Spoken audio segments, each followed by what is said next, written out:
মুন্সিগঞ্জের সিরাজদি খানের মালখাননগর ইসলামিক দাখিল মাদ্রাসার বার্ষিক শিক্ষা সমাপনী 2024 উপলক্ষে সাংস্কৃতিক প্রতিযোগিতা, পুরস্কার বিতরণ ও দোয়া মাহফিল অনুষ্ঠিত হয়েছে। সোমবার মাদ্রাসার আঙ্গিনায় এই সভার আয়োজন করা হয়।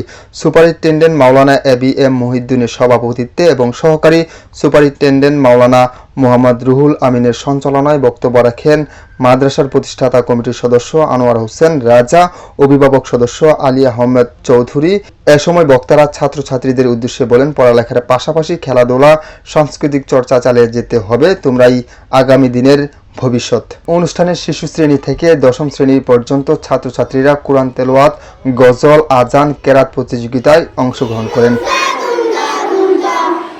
উপস্থিত বিচারক মণ্ডলীরা বিজয়ীদের মাঝে পুরস্কার বিতরণ করেন। এ সময় অতিথিদের মধ্যে উপস্থিত ছিলেন তালতলা বাজার জামে মসজিদের খতিব হযরত মাওলানা ইসমাইল হোসেন, রথবাড়ী জাবালে নূর মসজিদের খতিব হযরত মাওলানা আতিকুর রহমান, নাইসিং কেন্দ্রীয় জামে মসজিদের খতিব জাহিদুল ইসলাম। আরও উপস্থিত ছিলেন শিক্ষক প্রতিনিধি মাওলানা মুস্তফা কামাল, মোহাম্মদ আলী, মহিলা শিক্ষক প্রতিনিধি মুসাম্মদ আফরুজা আক্তার সহ ছাত্রছাত্রী ও অভিভাবক বৃন্দ।